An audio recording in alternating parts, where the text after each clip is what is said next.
All right, from official stonewalling to missing emails, Republican lawmakers say it's time for a special prosecutor to investigate the troubled IRS. But our next guest says that is a bad idea. Here to explain is former federal prosecutor and author of this book, doing extremely well, Faithless Execution, Andrew McCarthy. Andrew, I was surprised to see you say that.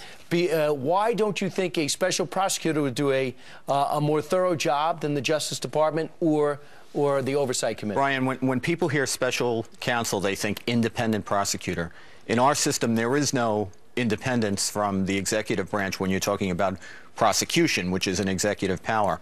So any independent counsel or special counsel that they'd appoint would have to answer to President Obama and Eric Holder.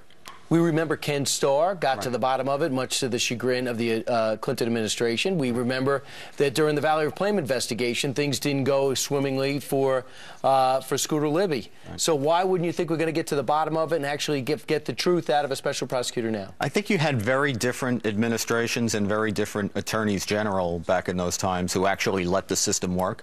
But you have a Justice Department now that has a track record of abusing its authority and stonewalling these very investigations. So the thought that Holder and Obama are going to pick somebody who's actually independent is farcical, I think. So we understand the Justice Department doesn't seem to be looking into the IRS and doesn't seem to be picking up the ball. We see the Oversight Committee making progress, but the nation seems not as interested as you would think, being that the IRS is such a universal organization.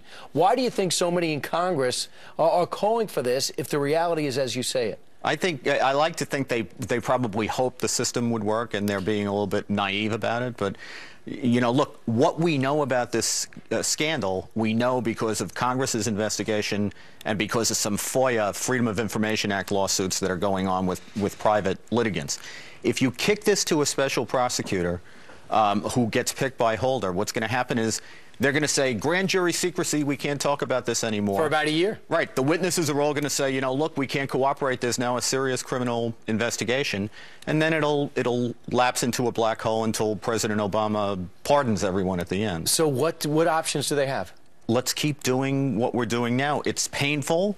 It's not as smooth as you'd like, but Congress can get to the bottom of it. What I would do is expand the jurisdiction of the special committee that's already looking at Benghazi and give it the IRS scandal, because a special committee, unlike the subject matter committees in Congress, can look at something reasonably like a grand jury and get to the bottom of what happened. Right. A special committee would be the thing. The other thing would be interesting, too, if the Senate flips and the Senate suddenly gets interested in the IRS scandal. Right. They'll be coming at it from two bodies. Yes. Andrew McCarthy, thanks so much for showing up. Thanks, Congratulations Brian. on the success of your book. Appreciate it. All right.